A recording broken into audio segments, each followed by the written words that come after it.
Power off. Check the roller for foreign objects. Remove the roller. Clean hair and debris with the cleaning brush.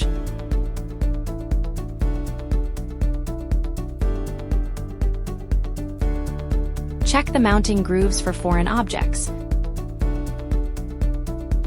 Remove debris. Ensure the scraper is correctly seated. Detach the scraper. Align with the positioning holes and reinstall.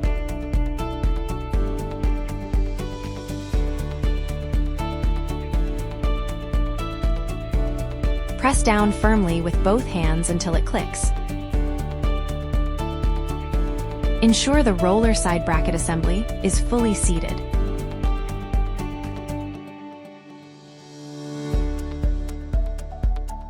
Press the roller side bracket latch to lock it securely.